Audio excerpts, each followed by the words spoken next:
Straight ahead on 12 News, the push for a diploma. We talk about it with our students all the time. We want you to graduate. How one local high school has seen a spike in graduation rates among students of color.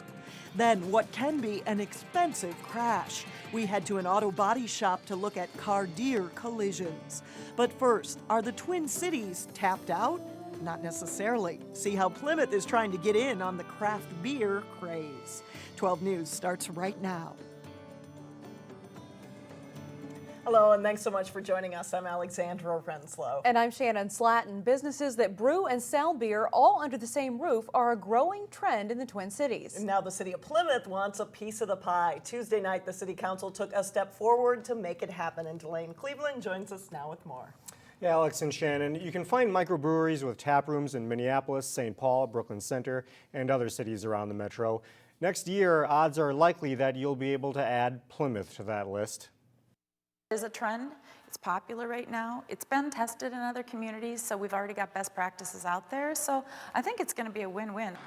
The Plymouth City Council at its study session Tuesday night directed city staff to draft an ordinance that would allow microbrewery taprooms in industrial zones such as this.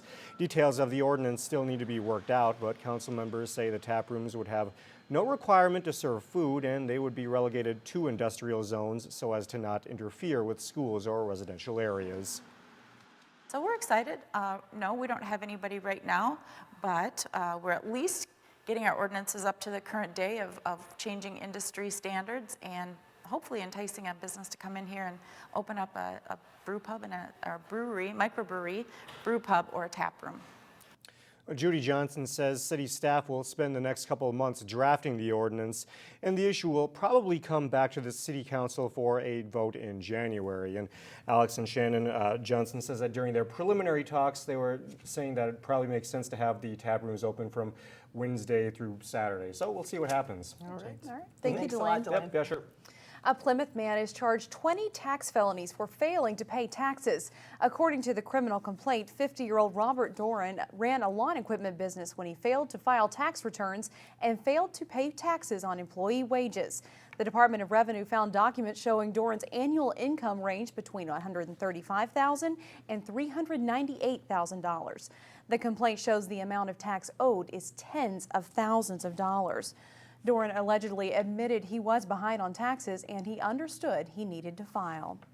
Now to an issue that's both complex and eye-opening. Minnesota's racial achievement gap remains one of the worst in the country.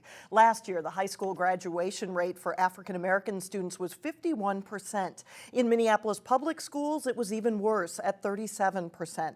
However, there is some progress in local school districts. In Robbinsdale, the graduation rate for black students was 62%, and in Osseo area schools, it was 66%. That's a 15% increase since 2007. Sonia Goins visited Park Center High School today. She has more on what that school is doing to improve graduation rates. Everybody's understanding of what we're looking for from you tomorrow, right? Last year, 137 African-American seniors attended Park Center High School. What else do you see there? 96 of those students graduated. You understand the question? You are interested in the question? While 23 students went back to finish school and get their diploma. So it's really exciting that the kids do still have that desire to finish, even if they're not on track.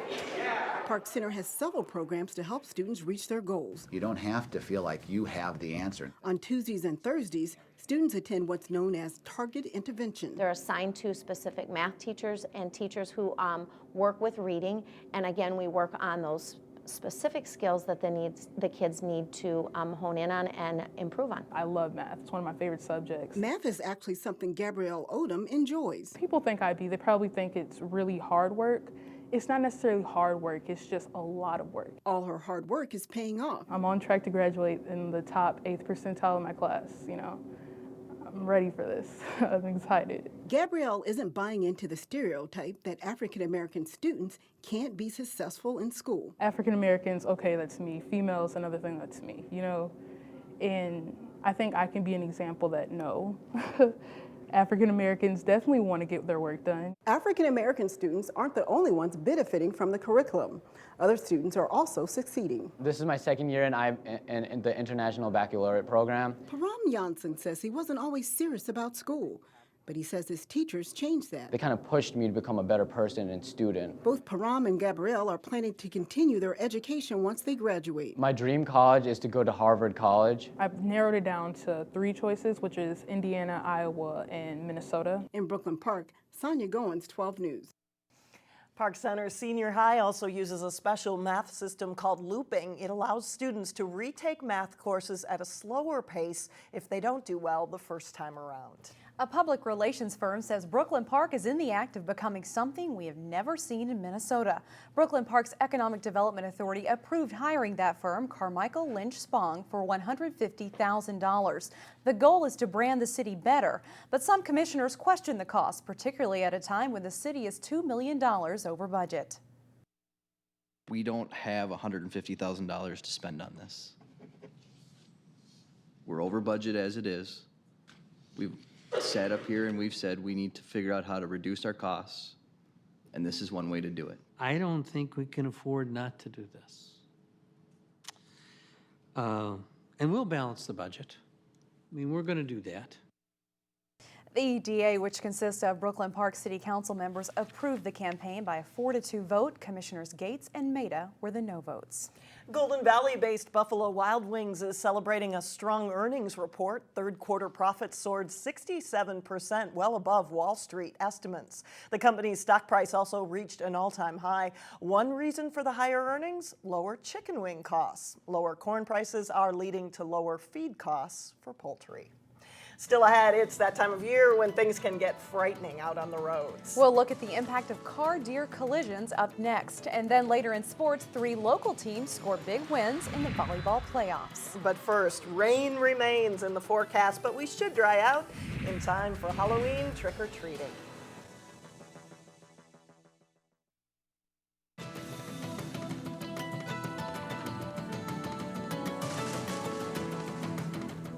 The Minnesota DNR says this is the time of year when 1/3 of all car-deer collisions happen. The accidents aren't just in outstate Minnesota either. Many happen in metro areas. Today at Money Savers, we talked to a few experts about how to possibly avoid the crash. This is the season that the deer start moving around. After 28 years at Heritage Auto Body Shop, You get a lot more deer hits this time of year. Michael Knoll can tell quite a few deer stories. Majority of people that hit deer, most of them say that they never even get their foot on the brake, that all of a sudden the animal's just out in front of them and they hit it. An average hit like this one This one here, got hit in the headlights. costs between $2,000 and $4,000. Customer hit the deer in the front and swerved to miss the deer and did collateral damage on a street sign down the side. But the damage to your car or your person can be much worse. I've done deer hits as high as $6,000 or $7,000. In fact, this next month coming up, November, is the #1 month out of the entire year for deer collisions. Troy Thompson from Pinnacle Insurance says advice to avoid hitting a deer is practical. First, slow down. Be alert when you're on the road, put your high beams on, and if you do see a deer crossing, to be aware that there are other deer probably in the area, so just be extra alert this time of year. Deer move the most at dusk and at dawn. Thompson says use caution not just on the country roads, but in city limits too. There are definitely deer all over the Brooklyn Park, Maple Grove area, Coon Rapids area, so just be extra alert this time of year. And if you hit a deer, will that hurt your driving record? That depends on if the hit falls under collision or comprehensive coverage.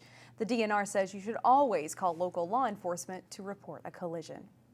Now coming up, we'll explain why Cooper High School is doing something they've never done before. But first in sports, the Maple Grove football team gets ready for a big playoff showdown with Minnetonka. John Jacobson has that and more when we come back. John Jacobson is here now with sports. And we're already moving into volleyball, some finals here. Yeah, and Wayzata with a great match. They really played well and did it at the right time in this one. Wayzata came into Tuesday's Section 6 semifinal on a 7-match winning streak. The Trojans were facing top-ranked Minnetonka, a team that beat them twice during the regular season. The 5th-seeded Trojans looking to pull the upset against the #1 seed Tonka, and things start well for Wayzata. Mariah Halverson delivers a big kill to put her team up 4-1 in the first set. Mackenzie Greshel has a long run serving well in the first set, and her ace puts the Trojans up 9-1. Wayzata closes out the first one in the style. Greshel setting to Kate Berg for the kill. Wayzata wins 25-16. Minnetonka comes out much stronger in the second set. Hannah Widener gets the block for an early Tonka lead. Caroline Shellquist cuts the ball across for a kill, and the Skippers hold the lead just for a while. Wayzata is able to rally. Berg takes the set from Greshel and pounds it down for a kill. Trojans win 25-19. They're up 2-0. On to the third set, and this time it's Pia Dilly-Starks going deep with her attack for a point as Wayzata closes in on a win. Halverson closes out the match with another one of her 12 kills. Wayzata wins in 3 straight over the favored Skippers. The key was just going in with the mentality that we were going to win that game. Like before this game, we would just kind of think, well, maybe we'll win, maybe we won't. But this game, we went in with like swag, so. The Trojans play two-time defending section champion Eden Prairie for the 6-3A title Saturday afternoon at 3 o'clock at Benilde St. Margaret. Park Center's volleyball team is hoping to reach the state tournament for the first time since 1981. The Pirates on a poster as they get set to face Rush City, and off the Rush City serve, Alicia Meyer sets it to Abby Miller. Her hit off the net and drops in for a point here. Park Center, top seed in the north subsection, wins the first set 25-17.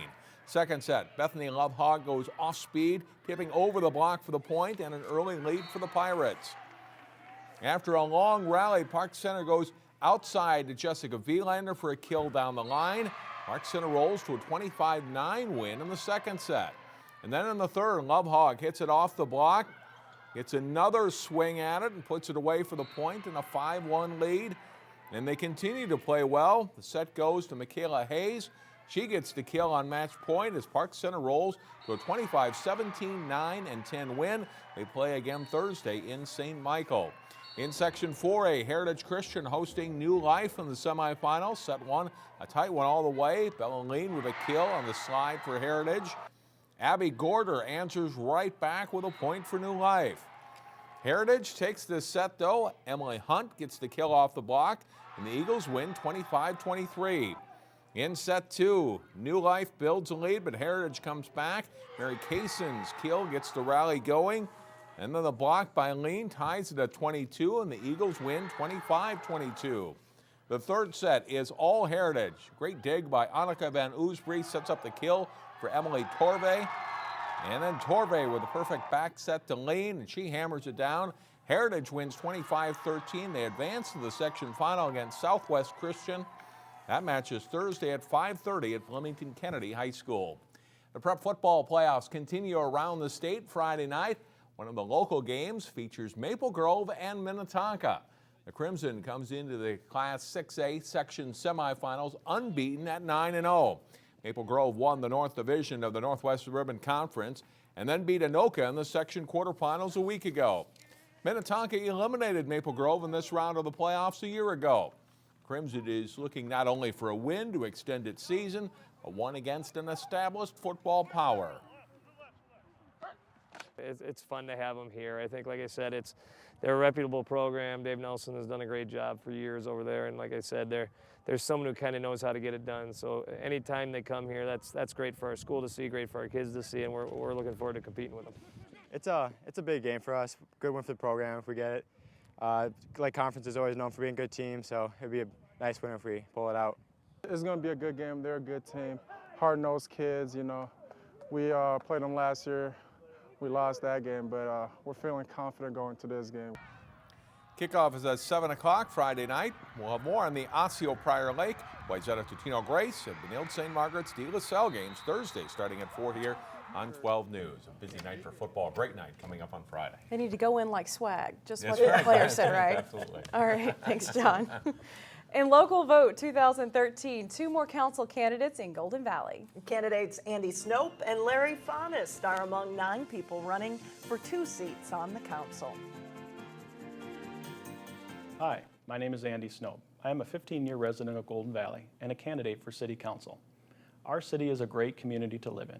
I have become familiar with the issues that affect our great city as well as the many benefits that enrich the lives of our fellow residents. A consistent, respectful, thoughtful, fair decision-making process is what we should expect from our elected officials. I have experience doing this as a benefits trustee, making decisions that affect thousands of lives. We will face many issues over the next few years in Golden Valley. I am ready to take on those issues to help move Golden Valley forward with a new perspective while preserving what is unique about our great city.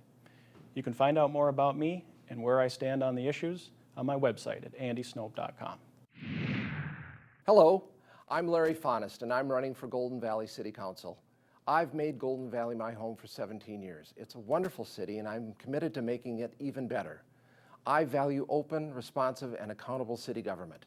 Also, as a small business owner with 18 employees, I appreciate the value of a dollar. I will hold the line on property taxes. Creating new commercial, retail, and housing starts will bolster the city's vitality and provide good-paying jobs. I will strengthen neighborhoods. Well-maintained city infrastructure is critical to strong neighborhoods. Excellence in police and fire services ensures the safety of our families. Watch for my campaign postcards in your mailbox or like me on Facebook. I'm Larry Fonnest, and I'll appreciate your vote on November 5th. Thank you. Tomorrow we will hear from 2 more candidates running for Golden Valley Council, Chris Miller and Andy Schofield. Still ahead, gearing up for a night of music. We'll show you how Cooper High School is preparing for a performance with a little inspiration from Cirque du Soleil.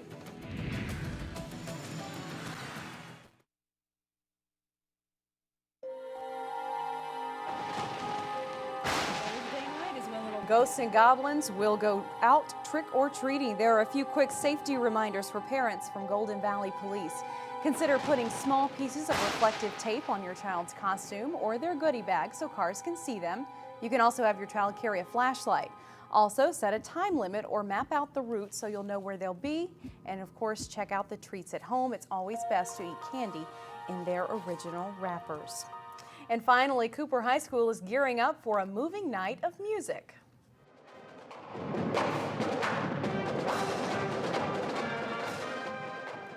The Cooper Marching Band is moving its act indoors for a concert this Friday evening. The show is called Kaboom. The Cooper Marching Hawks will play songs from their pregame and their halftime shows, but they'll also perform music from Cirque du Soleil's show Ka. It's a really different, unique kind of show. It's nothing like we've played before. It's Cirque du Soleil, so it's exciting, and that it was written for marching band is really cool.